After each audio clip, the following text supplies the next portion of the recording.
Hai semua murid satu amanah dan satu dedikasi. Saya Cikgu Ju. Okey, hari ini cikgu akan bagi jawapan untuk soalan PDPR sebelum cuti. Cikgu harap semua murid sudah siap. Video ini adalah untuk awal lebih memahami cara untuk menjawab dan membuat pembetulan nanti. Okey, kita terus kepada soalan yang pertama. Liz berada 6 meter di bawah paras laut. Apakah integer yang sesuai untuk mewakili kedudukan Liz? Okey, keywords dia adalah 6 meter di bawah paras laut. Okey, so kita ada satu garis nombor menegak kosong. Okey, sifar sini ya. Semua nilai di bawah sifar adalah negatif. Semua nilai di atas sifar, nombor di atas sifar bernilai positif. Kita juga ada garis nombor melintang. Okey, ini sifar. Di sebelah kiri sifar, semua nombor adalah negatif. Di sebelah kanan sifar, semua nombor adalah positif. Okey, balik kepada soalan. Apakah integer yang sesuai mewakili kedudukan Liz? Sifar, di bawah sifar ni mewakili bawah paras laut. So, jawapan awak negatif 6. Nombor 2, yang mana nilainya terkecil? Okey, awak tahu nilai yang kecil adalah nombor yang negatif. Jadi, kita pangkal A dan B sebab dia positif. So, pertimbangkan negatif 18 dan negatif 28. Okey, dalam garis nombor melintang, kita tulis macam ini. Negatif 1, negatif 2, negatif 3, negatif 4 dan seterusnya. Awak dah boleh tahu kan siapa yang lebih dekat dengan kosong? Sifar. Siapa yang lebih dekat dengan sifar adalah nilai yang besar sedikit. So, siapa yang paling jauh dengan sifar pada bahagian negatif, okey? Dia adalah nilai yang paling kecil. So, negatif 28 tu lagi jauh daripada negatif 18. So, jawapan awak negatif 28. Untuk soalan 3, awak kena ingat ada BODMAS. BODMAS. Sentiasa ingat. B untuk bracket. Of division adalah bahagi. Multiplication adalah darab. Addition adalah tambah. Subtraction adalah tolak. So, dalam soalan ini awak dapat perhatikan dia ada bracket. Okay? Bracket yang ada operasi di dalam dia. Yang ini bracket juga, tapi dia di dalam dia bukan operasi, dia nilai negatif 6. Okay? So, awak hanya buat macam ni, buat dalam bracket dahulu, tekan-tekan kalkulator, negatif 40 tambah 8, awak akan dapat negatif 32. Kemudian salin saja tanda operasi darab. Kemudian awak lihat negatif 6 tolak 24. Tekan kalkulator, awak akan dapat negatif 30. Okey, kenapa kita letak kurungan ni? Sebab dia nak memisahkan dia punya darab dengan negatif tu. Itu saja, yang lain tak ada apa.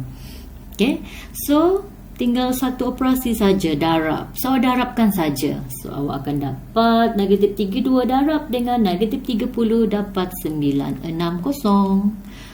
Cikgu, mana negatif? Negatif tu hilang. Okey, sini ada negatif.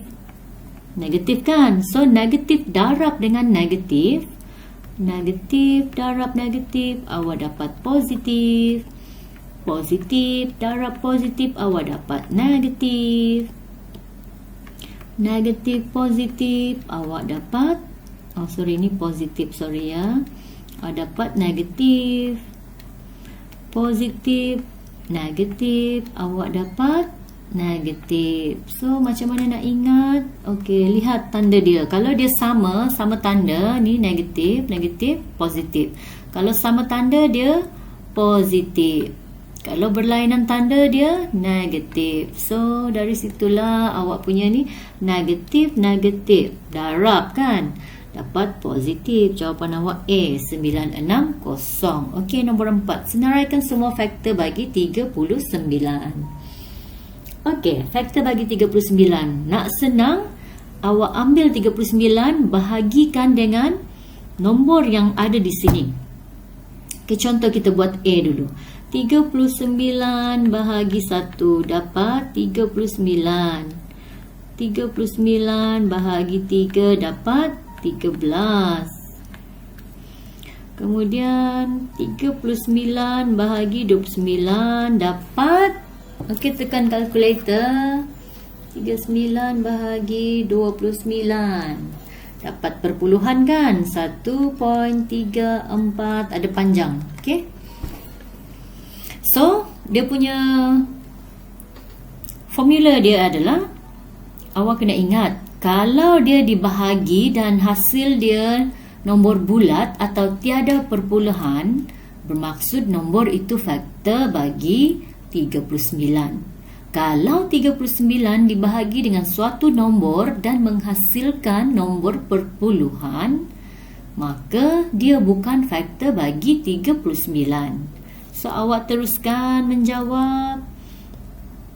Okey, ingat yang tu. Okey, so kita try lagi. 39 bahagi 13. Dapat tak? Okey, dapat 3. So, dia faktor. 39 bahagi 39 dapat 1. Dia faktor sebab dia dapat nombor bulat. Okey. So, jawapan awak, dia tak payah uji yang lain. Awak terus jawab je. Ni betul, semua betul. Okey, jawapan awak B. Alright. Nombor 5. Antara yang berikut, yang manakah bukan faktor bagi 24? So, awak ingat tadi. Sekarang ni dia nak bukan faktor. Bukan faktor bererti awak kena cari yang ada perpuluhan jawapan dia. Okay. So, awak bahagikan je lah. 24 bahagi nombor apa di sini yang dapat perpuluhan. Sebab dia nak bukan faktor. So, 24 bahagi 56 dapat 0.428 panjang. Dia nak bukan faktor kan? Teruslah jawab. Ni 56. Yang lain tu betul lah. 24 bahagi 1, 24. 24 bahagi 2, 12. 24 bahagi 4 dapat 6. Semua nombor bulat. So, tak ada masalah yang tu. Kita terus kepada soalan 6 pula. Apakah faktor sepunya bagi 12 dan 18? Okey, ni senang. Tadi awak belajar faktor. Sekarang faktor sepunya. Dia up sikit. Okey. Cara yang sama. Mula-mula kita kena pastikan dia punya faktor dulu. Apa faktor 12? Apa faktor 18? Macam mana nak cari? Nak senang? Awak fikir macam ni. Sifir apa ada 12? Sifir apa boleh dapat 12? Okey, dah tentu sifir 1. Sifir 2. 2 darab 6, 12 kan? So, sifir 3. 3 darab 4. Sifir 4. Boleh? 5 darab apa dapat 12? Tak ada. So, tak payah tulis. Tulis yang ada saja. So, 6. Kemudian 12. Okey, 18 pun sama. Kita kena mula daripada sifir yang kecil supaya tidak tertinggal. Okey? So, 1, sifir 1, sifir 2 ada 18, sifir 3 ada 18. Sifir 4, 4 darab berapa dapat 18? Tak ada, so tak payah tulis. 5 tak ada, so 6. 9, 18. Okey, faktor sudah selesai. Sekarang ni yang sepunya pula. Sepunya maksudnya awak pilih yang sama lah. Dia ada di 12, dia ada di 18. Okey, 1 ada, 2 ada, 3 ada, 6 pun ada, yang lain tak ada. Okey, so jawapan awak A. Alright, cari gandaan sepunya terkecil 12 dan 30. Okey, GSTK ya. So awak ada belajar GSTK kan dengan FSTB. So dia ada beza. Okey, kita buat GSTK dulu. So, cara yang senang adalah guna pembahagian algoritma. Okey, letak 12, letak 30. Okey, ni cara dia sifir apa boleh membahagi. sehingga dia dapat 1, 1. Okey, pastikan awak sentiasa mula dengan sifir yang kecil. Tapi guna sifir 2 lah, 1 tak boleh. Okey, mula sifir 2. Okey, 2. 12 bahagi 2. 6. 30 bahagi 2. 15. Okey, 2 lagi. 6 bahagi 2. 3. 15 bahagi 2 tak boleh. So, salin semula. Okey, sekarang tak payah 2 lah sebab dah tak boleh. Awak pergi kepada nombor 3. 3 bahagi 3. 1. Dah dapat 1. 15 bahagi 3. 5. Okey, masih kena teruskan sebab dia belum dapat 1, 1. So, nak senang 5 kan? Tulislah 5 sebab kita punya target nak dapat 1, 1. Yang 1 terus salin. Yang 5 bahagi 5 dapat 1. Okey, dah settle kat sini. Okey. So, GSTK awak adalah 2 darab 2 darab 3 darab 5. Awak tekan-tekan kalkulator, awak akan dapat 60. Dari mana dapat nombor tu? Daripada sini. Okey? Okay, daripada ni. Alright. So, yang ke-8. So, ni jawapan dia 60. Yang ke-8. Antara yang berikut, yang manakah merupakan kuasa 2 sempurna? Okey, kita pergi kepada soalan 8. Okey, kuasa 2 sempurna. Apa itu kuasa 2 sempurna? Okey, first kali kena tahulah. Kalau tak tahu, mesti tak dapat jawab. Kuasa 2 sempurna adalah nombor yang awak darab dengan diri sendiri akan dapat nombor itu. Okey, contoh. Kuasa 2 sempurna. Kuasa 2 bermaksud dia kena 2 kali lah. Kita ambil nombor 2 lah. 2 darab 2. Ini akan dapat kuasa 2, iaitu dia adalah 4, kan? Alright. So, kalau kita ambil nombor 3 pula, 3 darab 3 sama dengan 3 kuasa 2 dapat 9. Okay, 3 darab 3 boleh ditulis sebagai 3 kuasa 2.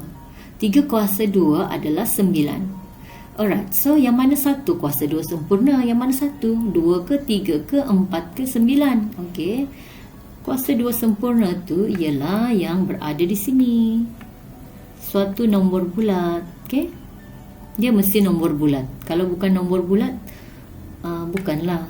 Okay, so kita lihat pilihan jawapan dia. Negatif 9 bukan nombor bulat. Okay. So, dia bukan. 3. Adakah awak dapat 3? Okey, sini 1 kan. 1 darab 1 sama dengan 1 kuasa 2, iaitu 1. Ada dapat 3 tak? 1, 4, 9. Tak ada kan? So, bukan. 1, yes. So, jawapan dia ada 2 lah ni. 1 dan 1, 2, 1. Okey. Kenapa awak tahu 1, 2, 1 tu kuasa 2 sempurna? Awak tekan kalkulator. Punca 1, 2, 1. Punca kuasa 2. Awak akan dapat apa? 11 kan? Iaitu 11 darab 11. 1, 2, 1. Inilah. Yang 9 ni boleh juga. Tekan punca 9. Punca kuasa 2 9. 3. Iaitu 3 darab 3. So, yang kita harus tahu, yang berada di sini adalah kuasa 2 sempurna. Kuasa 2 sempurna adalah nombor yang didarab dengan diri sendiri dan menghasilkan satu nombor bulat. Okey, ini nombor bulat lah. Alright, so jawapan dia ada 2 lah. So, soalan nombor 8 ni mungkin ada kesilapan sedikit. Okey, tertinggal negatif 1 kot hari tu. So, tak apalah. Kita letaklah jawapan dia betul. 1 dengan 121. Baiklah, nombor 9. Cari nilai bagi negatif 0.4 kuasa 2. Okey, macam mana nak buat? Okey, tekan kalkulator je ni. Okey, tekan kalkulator. Macam mana? Kurungan negatif 0.4. Tekan yang ada kuasa 2 tu. Kuasa 2 tu yang ada X kuasa 2. Tekan yang tu. Dia akan keluar benda ni.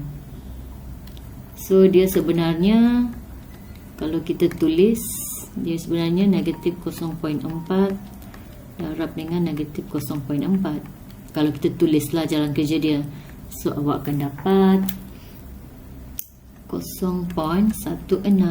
So jawapan dia inilah. Okey. Okey, nombor 10 pula. Hitung nilai bagi 2 kuasa 2. Okey, kita buat di sini ya. 2 kuasa 2 tolak punca kuasa 3 216. Okey. Soalan yang pelik tu tak semestinya susah. Okey, 2 kuasa 2. Tekanlah kalkulator. 2 kuasa 2.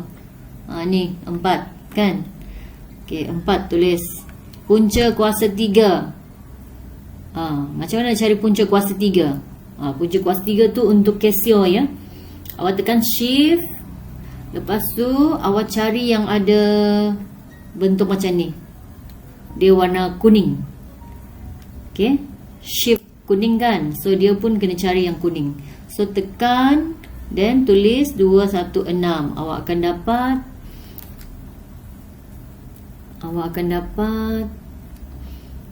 6 lah. 6. Tulis saja 6. So 4 tolak 6 negatif 2. Jawapan awak A. Okey, senang, tak susah. Alright, soalan 1. Cari nilai. Okey, ni cikgu bagi jawapan terus ya. Nanti awak cek. Okey, ini darab 72 ya. Ni guna kalkulator semua. Ataupun kalau awak boleh congak lah. Okey, 72 bahagi negatif 9. Negatif 8. Okey, negatif positif. 105 bahagi 5 negatif.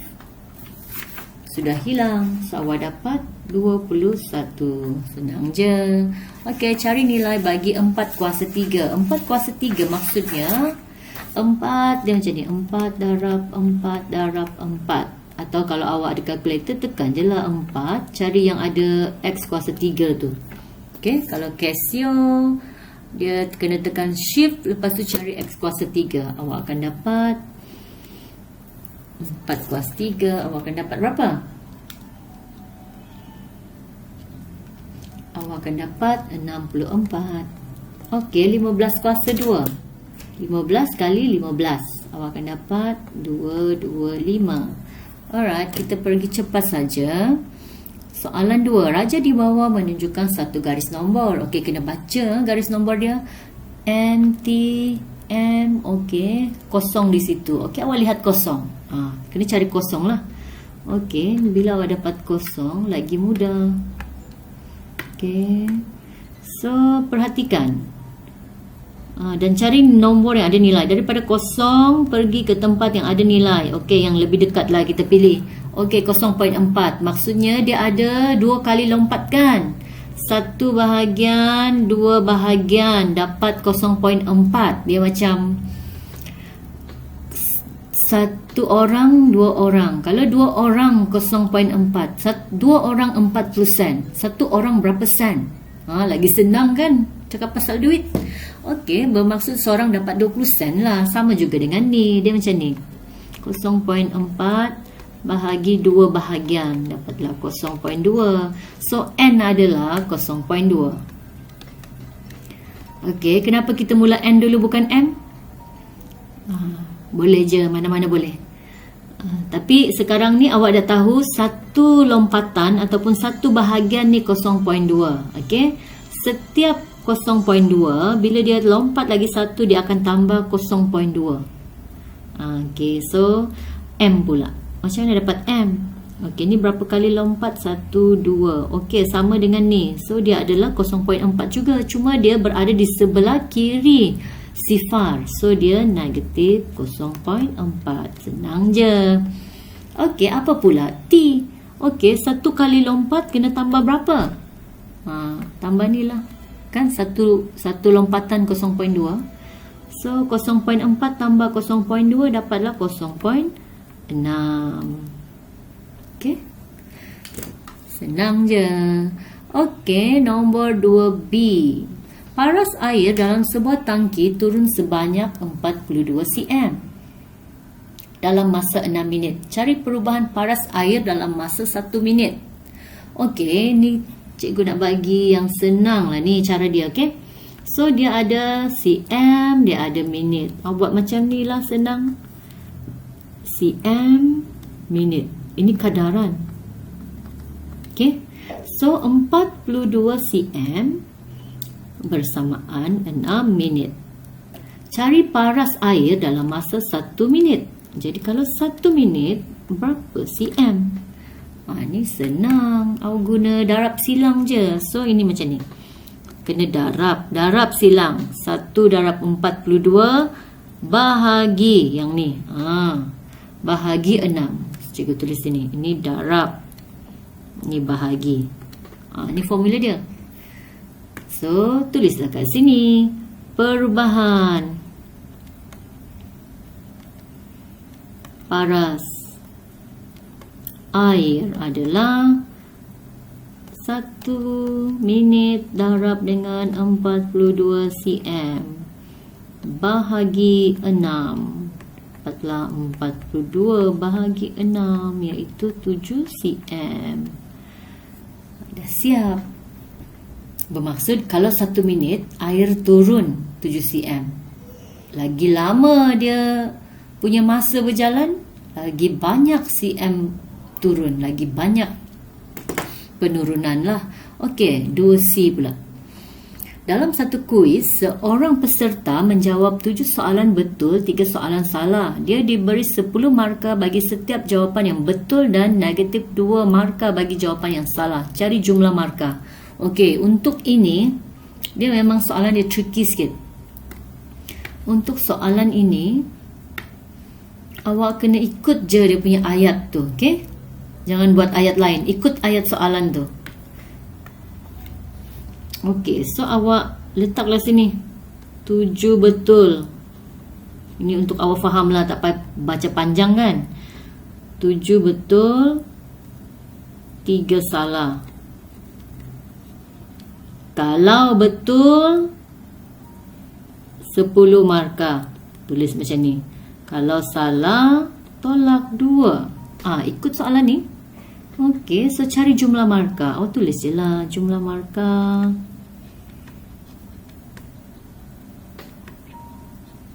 Sama dengan 7 betul kan? 7 betul darab dengan 10. Okey, guna bracket sebab dia kena darab dulu. Okey, kemudian ditambah dengan 3 salah dapat negatif 2. Okey. So ni 70 tambah negatif 6. Dapat 64 markah saja. Okey. Macam tu je. Next. Soalan 3. Okey, ini pun senang juga. Okey, 3 ini semua kalkulator. Tapi kena tunjuk jalan kerja lah. Sebab dia nak jalan kerja kan. So, awak salinlah 3 kuasa 2 tolak 5 kuasa 3 tambah punca kuasa 2, 49. Sama dengan, okey, 3 kuasa 2. Tekan kalkulator, 3 kuasa 2. Atau 3 darab 3. 9. Tolak 5 kuasa 3 berapa? 5 kuasa 3 tu macam 5 darab 5 darab 5. Okey, 5 kuasa 3 sama dengan 5 darab 5 darab 5. Dia 3 kali sebab dia 3. Ni 3. So 1, 2, 3. Alright. So dapatlah. Tekanlah kalkulator. Okey, 5.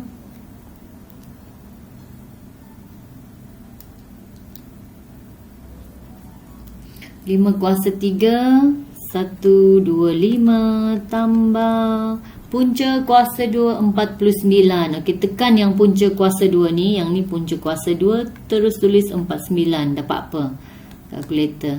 Dapatlah 7 kan? Okey. So, ini salin terus je lah. Jawab terus je. 9 tolak 125 tambah 7.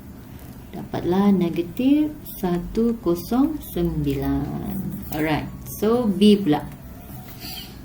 Ni pun sama juga. Lihat operasi dia. Tambah dengan tolak kan. So, mana-mana boleh. Board mass dia. Cuma yang kuasa 2 tu kena buat dulu dengan kuasa 3. 2 kuasa 2 dapat apa? Okey, 2 kuasa 2 dapat 4. 4 kuasa 3 dapat 64. 5 kuasa dapat 5 kuasa 2 dapat 25. Okey, dah siap. Awak tekan kalkulator. 43. Senang-senang dapat markah kan? Okey, ada lagi tak? Okey, dah ada. Okey, so itu saja. Cikgu harap semua murid boleh buat pembetulan, okey? Kita akan sambung pelajaran seterusnya Google Meet pada hari Khamis nanti. Pada hari esok. Okey, itu saja. Bye.